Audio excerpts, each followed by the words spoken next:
Assalamualaikum warahmatullahi wabarakatuh. Halo sahabat-sahabat semuanya, jumpa lagi kita di Ekonomika Channel. Pada video kali ini kita akan membahas soal-soal materi tentang konsep ilmu ekonomi. Nah, pada video-video sebelumnya kita sudah membahas materi konsep dasar ilmu ekonomi, mulai dari tentang pengertian ilmu ekonomi, kebutuhan, kelangkaan, kemudian jenis barang, sampai pada video terakhir kita membahas mengenai pelaku ekonomi dan interaksi antara pelaku ekonomi tersebut. Nah, pada video kali ini kita akan mengaplikasikan materi yang sudah kita bahas itu dalam bentuk pembahasan soal-soal berkaitan dengan konsep ilmu ekonomi. Nah, bagi teman-teman yang baru bergabung dengan channel ini, jangan lupa like, subscribe, dan share video ini. Mudah-mudahan video ini bermanfaat bagi kita semuanya. Amin. Nah, namun perlu juga disampaikan bahwa jika nanti dalam pembahasan soal ini ada misalnya beda pendapat atau mungkin jawaban yang salah, teman-teman boleh ketik di kolom komentar. Dan juga perlu disampaikan bahwa soal-soal yang ada ini kita ambilkan dari soal-soal yang ada di buku, yang ada dari internet, maupun soal-soal OSN, dan juga termasuk soal-soal SBMPTN atau soal-soal UTBK begitu. Oke, kita langsung saja. Kita akan bahas beberapa soal, mungkin tidak terbahas semuanya, dan kita lanjut pada video yang lain begitu. Oke, untuk yang pertama, ilmu ekonomi timbul karena titik-titik. A. Dipaksakan oleh pemerintah karena undang-undang. B. Kebutuhan manusia yang tidak seimbang dengan alat pemuas kebutuhan. C. Desakan kaum kapitalis. D. Konsensus organisasi ekonomi dunia. E. Adanya usaha mengetahui seluk-beluk perdagangan. Nah, kita ketahui bahwa ilmu ekonomi ini muncul karena masalah ekonomi. Nah, masalah ekonomi itu adalah berkaitan dengan kelangkaan. Kenapa ada kelangkaan? Karena masalah kebutuhan manusia yang tidak terbatas, sementara alat pemuas kebutuhan jumlahnya terbatas. Jadi ilmu ekonomi itu muncul kenapa? Karena kebutuhan manusia yang tidak terbatas, sedangkan alat pemuas kebutuhannya terbatas ya. Atau dengan bahasa lain, kebutuhan manusia tidak seimbang dengan alat pemuas kebutuhan. Maka untuk soal nomor 1 jawabannya adalah yang B. Next. Soal nomor 2, jumlah kebutuhan tidak terbatas, tetapi alat pemenuhan kebutuhan terbatas. Hal ini merupakan konsep dari, ya, jadi sudah kita jelaskan, ini merupakan penjelasan dari A. Ilmu ekonomi, B. Prinsip ekonomi, C. Kelangkaan, D. Kebutuhan, E. Keinginan. Maka jawabannya adalah yang kelangkaan, atau dengan bahasa lain adalah scarcity. Next. Nomor 3, yang termasuk pernyataan ekonomi positif adalah A. Pajak harus dipungut atas dasar pengeluaran.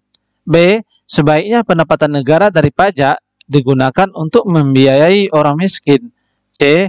Seharusnya pendapatan nasional dibagi secara merata. D. Sebagian pendapatan orang kaya harus didistribusikan pada orang miskin. E. Sebaiknya masyarakat yang menjadi pemilik sumber daya ekonomi. Ini agak kurang kalimatnya begitu ya teman-teman. Nah, jadi dalam pembagian ilmu ekonomi kita mengenal ada istilahnya ekonomi positif atau pernyataan positif, dan yang kedua ada namanya ekonomi normatif atau pernyataan normatif. Lalu apa beda dua hal ini? Kalau kita berbicara ekonomi positif atau pernyataan ekonomi positif, ini merupakan kajian ekonomi atau ilmu ekonomi yang membahas sesuatu sesuai dengan fakta. Jadi di sini kajiannya adalah fakta. Kemudian untuk ekonomi normatif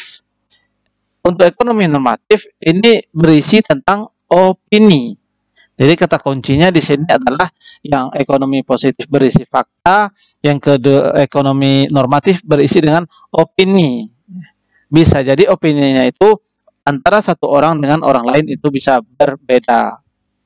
Nah, jadi biasanya kalau dalam ekonomi normatif digunakan kata-kata biasanya sebaiknya, seharusnya.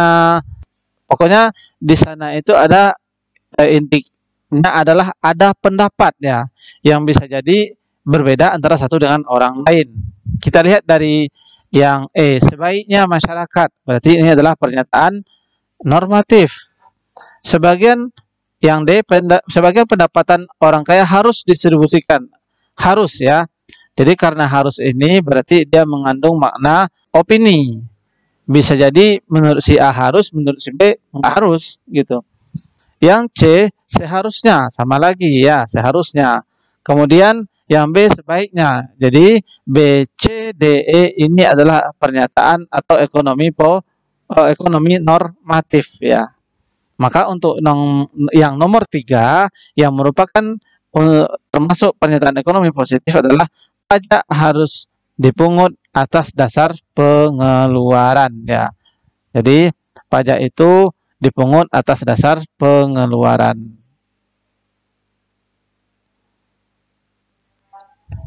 Oke, itu soal nomor 3. Nomor 4.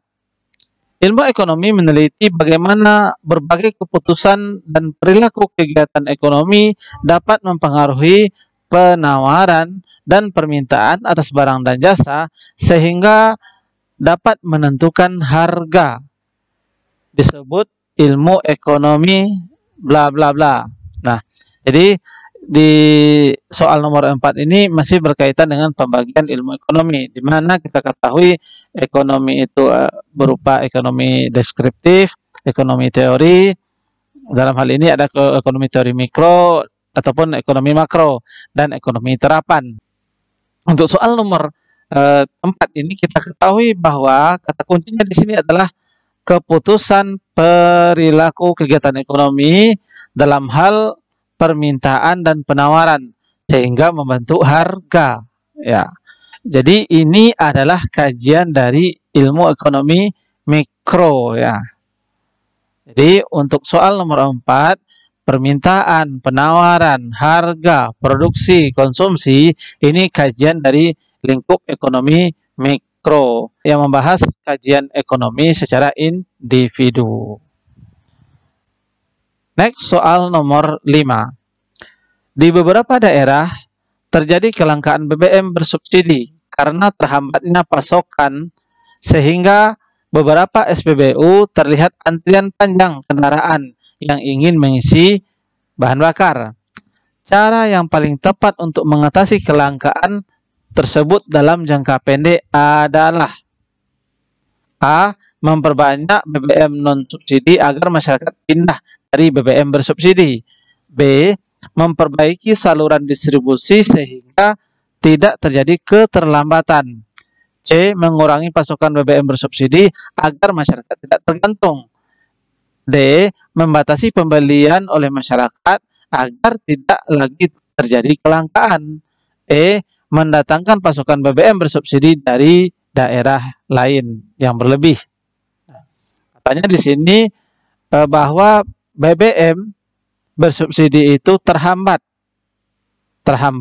karena pasokan ya. Jadi permasalahannya di sini terhambat karena pasokan. Kenapa? Karena terjadi antrian panjang kendaraan, maka terjadi kelangkaan BBM. Nah, apa cara solusi terbaiknya dalam jangka pendek? A. Memperbanyak BBM non subsidi agar masyarakat pindah dari BBM bersubsidi. Ini yang A rasanya kurang pas ya. Yang B, memperbaiki saluran distribusi sehingga tidak terjadi lagi keterlambatan. Nah, ini jawabannya yang B ya. Memperbaiki saluran distribusi sehingga tidak terjadi lagi keterlambatan. Karena di sini kan masalah antrian tadi. Maka caranya adalah memperbaiki antrian tersebut. Bagaimana caranya yang bagus supaya tidak antrian ya. Jadi yang diperbaiki itu adalah saluran distribusinya. B jawabannya. Kita lihat dulu yang C. Mengurangi pasokan BBM bersubsidi agar masyarakat tidak tergantung. Ini juga kurang pas.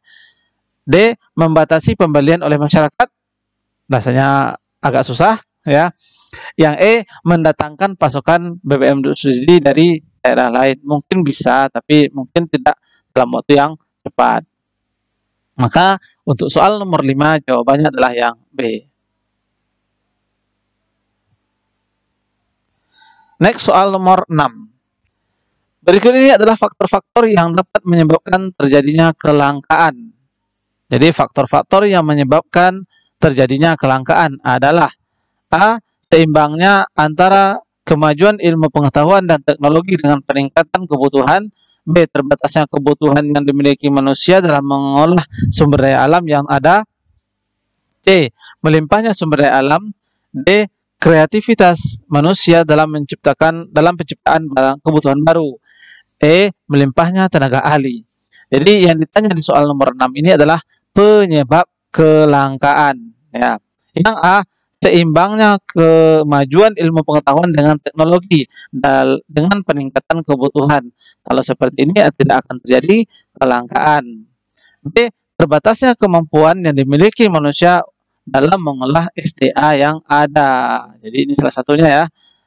Maka untuk soal nomor 6 itu lebih tepat jawabannya yang B, terbatasnya kemampuan manusia. Kalau yang C, melimpahnya sumber daya alam yang tersedia. Kalau melimpahnya sumber daya alam tersedia, kemungkinan tidak akan terjadi kelangkaan. Kemudian yang D, kreativitas manusia dalam menciptakan kebutuhan baru. Ini juga bukan. Yang D, melimpahnya tenaga ahli. Maka yang lebih tepat untuk soal nomor 6 ini adalah terbatasnya kemampuan yang dimiliki manusia untuk mengolah sumber daya alam yang ada. Soal nomor 7. Scarcity mencakup hal-hal berikut. Jadi syarat-syarat kelangkaan itu apa saja? Bahasa lainnya ya. Syarat kelangkaan itu pertama adalah syarat kuantitas ya.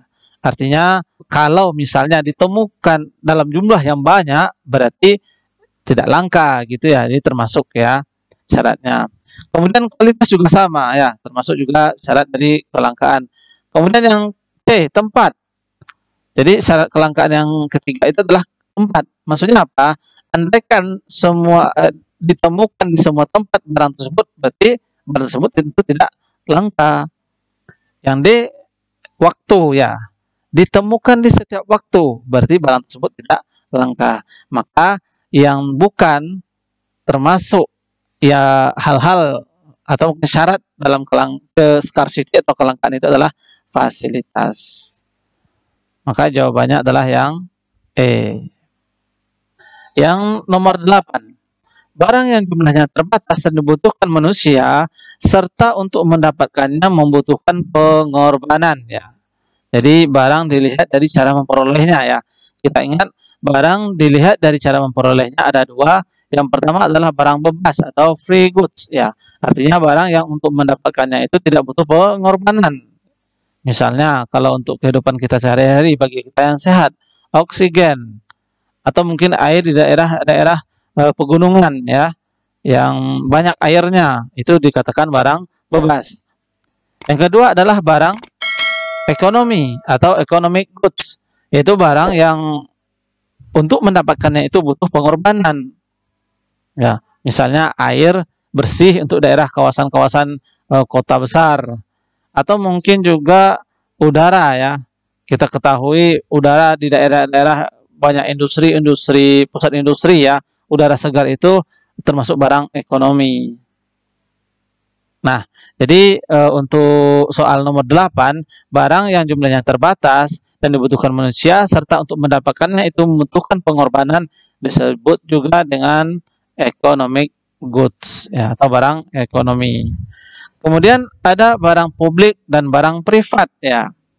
Barang publik dengan barang privat ya. Pertama untuk barang publik itu barang yang ketersediaannya itu memang dibutuhkan semua orang. Ya, misalnya jalan raya atau mungkin tempat umum lainnya begitu. Sedangkan private goods itu adalah barang yang memang ketersediaannya itu untuk pribadi begitu ya.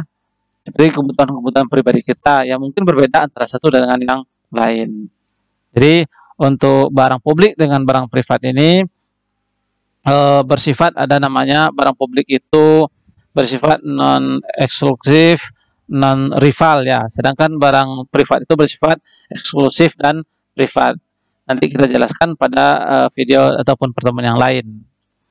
Oke, untuk nomor 8 jawabannya adalah yang C, economic goods. Nomor 9, seorang ibu ketika hendak berbelanja membuat catatan kebutuhan apa yang hendak dibeli agar tidak terjadi pemborosan. Ini merupakan penerapan dari A, ilmu ekonomi, B, prinsip ekonomi, C, motif ekonomi, D, tindakan ekonomi, E, kegiatan ekonomi.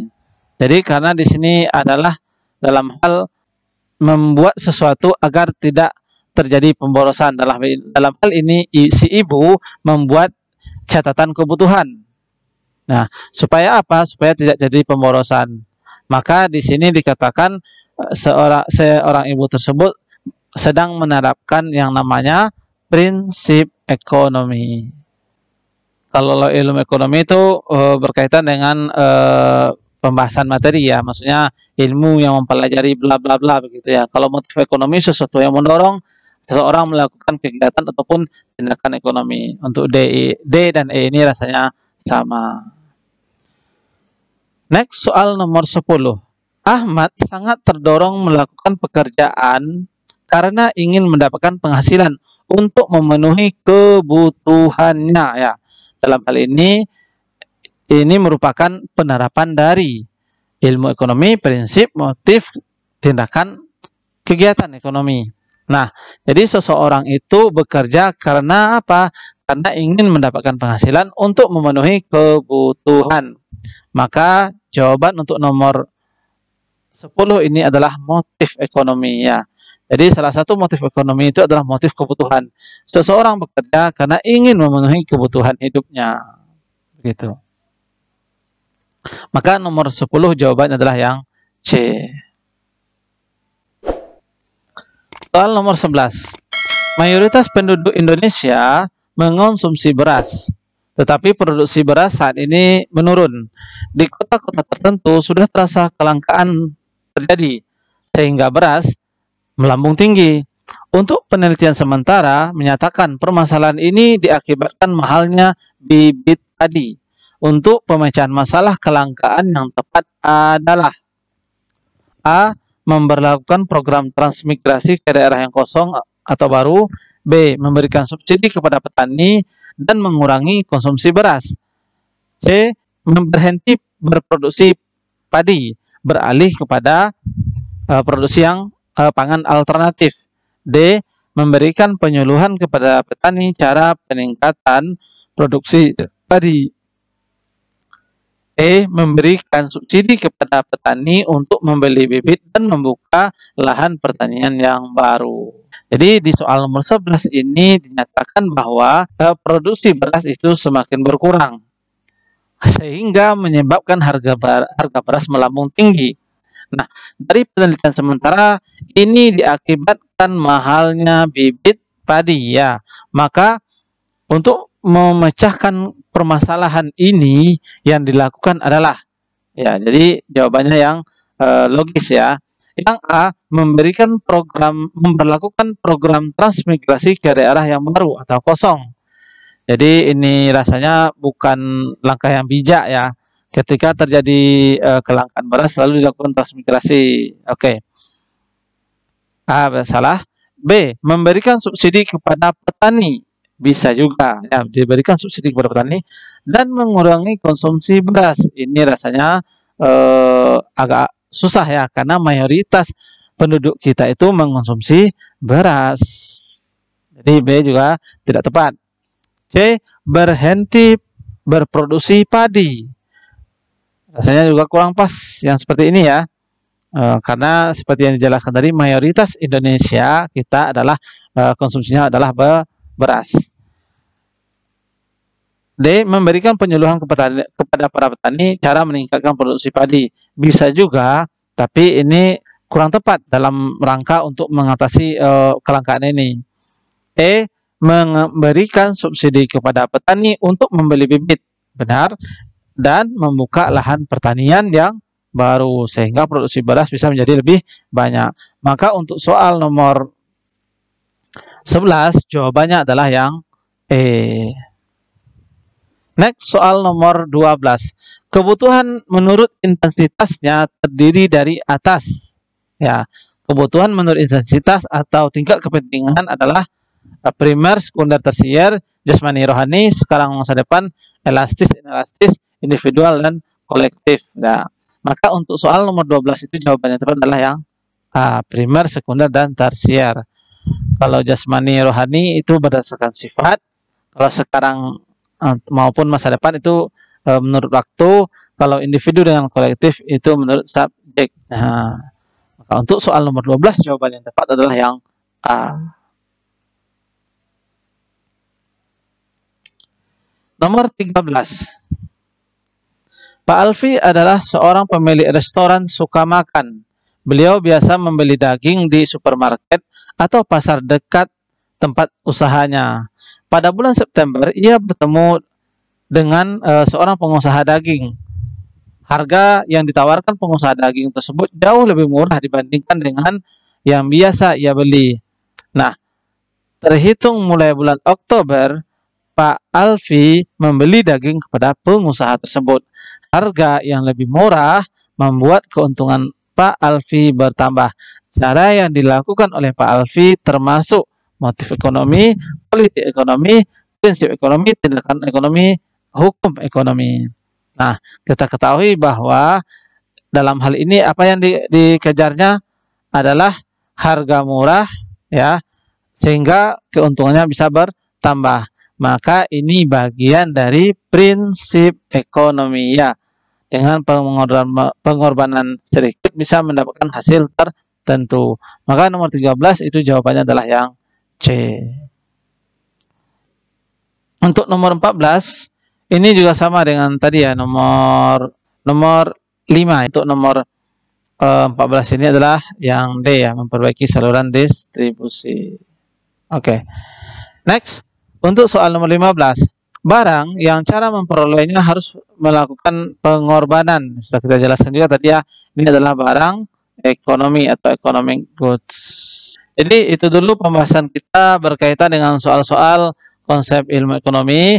Untuk soal-soal lain kita bahas pada pertemuan dan video yang lain. Terima kasih atas perhatiannya. Jangan lupa like, subscribe, dan share video ini. Mudah-mudahan video ini menambah pengetahuan kita berkaitan dengan konsep ilmu ekonomi. Dan jangan lupa komentar juga, ya. Terima kasih. Assalamualaikum warahmatullahi wabarakatuh.